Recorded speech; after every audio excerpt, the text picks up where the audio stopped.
Today's topic is creating safe spaces. In particular, we're going to talk about two things. Number one, what is a safe space? Because this term is misused, especially in the West. And number two is, how do we do it? And why is it so important? This goes beyond spirituality or teaching improv, because you need to be able to cultivate safe spaces in your own life to give you a place to grow and get through your difficult times. So, number one, what is a safe space? Well, for one, the middle of the road is not a safe space. Because if I'm in the middle of the road and I go into a trance. So a safe space is somewhere you feel safe to it's a space you feel safe to confront a difficult task in. Usually, and for the purpose of this video, these are emotionally difficult confrontations. If you're in the middle of the road, in a meditative state, to confront a childhood traumatic memory, you're going to get hit by a car. So one is, you're going to die, and your brain probably knows this, so it's not going to let you enter the meditative state. So safe spaces, you need to have a place where your brain knows it's okay to shut off these protective mechanisms, and then it has to actually be safe so that you can stay in it as long as possible. Here are some examples of safe spaces you don't even need to create. Any church or synagogue or temple is a safe space. If wherever I am, if I really need an hour or 2 hours to be by myself and confront something, I'll go to church. You can do anything. You could sit forever in a church. They will love it. I mean, churches are the most underused real estate on the planet these days. You can sit in a church for hours. You can cry. You can put your hands in the air. No one's going to bother you. And there's already this energetic quality of the space that encourages that kind of meditation. It usually smells nice.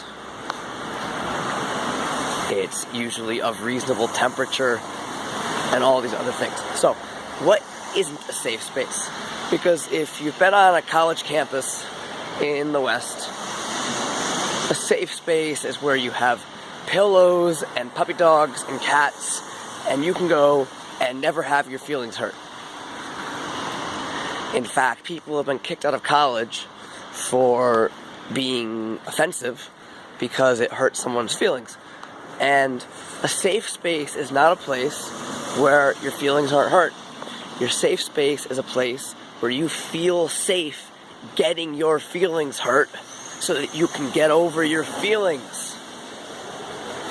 It's a huge difference. There is no utility in a place you can go and not feel uncomfortable. The world is uncomfortable. Okay? There's no actual utility in saying, you can't make me feel uncomfortable here.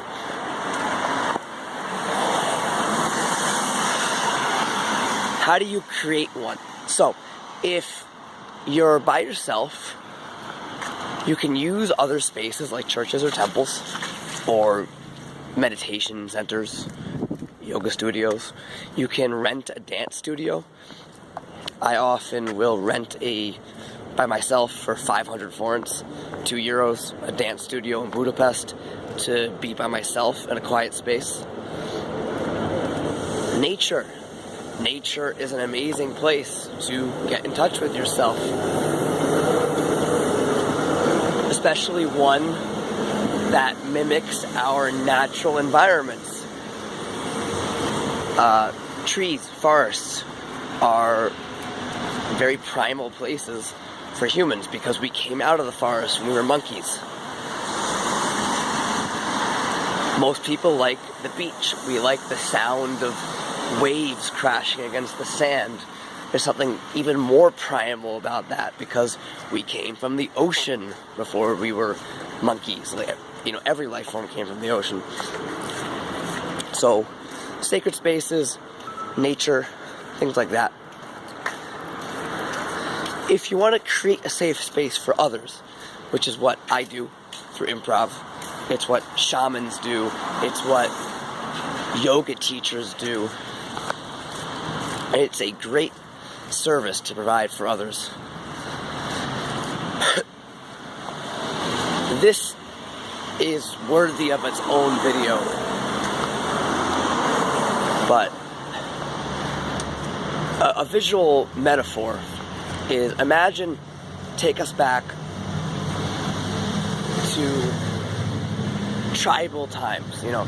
So imagine there's a tribe in Africa somewhere of, you know, maybe 200, 300 people, and let's say every month there's this ritual dance ceremony we do with drumming and dancing and channeling the gods. Maybe there's some masks. We can imagine this.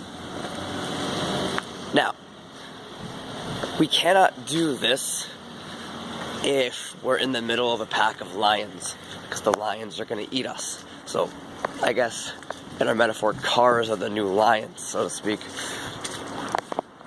So, that's why, you know, you can imagine a movie. When they enter ritual space, there's going to be a strong warrior presence to guard the space. Now, we have these modern ritual dance spaces. They're called nightclubs, and they are protected by bouncers.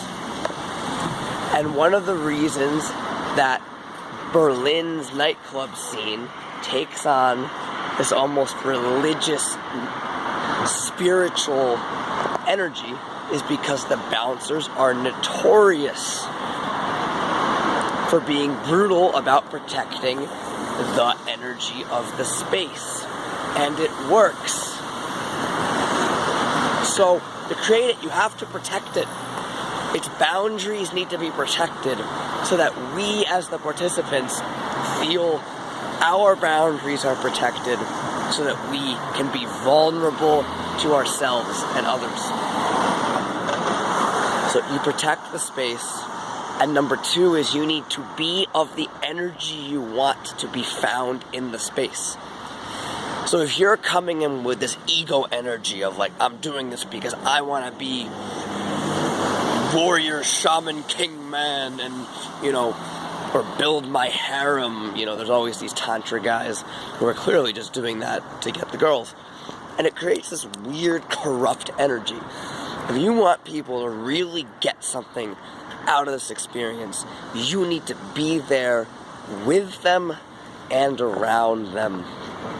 And you need to be coming from a place of love and smile, make people feel comfortable, bring people into the room. If there's some, let's say, new, nervous-looking people in the back, make sure to break up that energy and bring them forward and make everyone feel like we're part of one connected tribal family together. Safe spaces are places you go to feel safe, to confront discomfort. They're important for growth and transformation, and you should enter one and heal yourself at least once a month for the rest of your life to enable you to live happily and healthily and fully. I'm Peter here from the Osho Festival in St. Petersburg, trying to get on a tram, and I'll see you next time.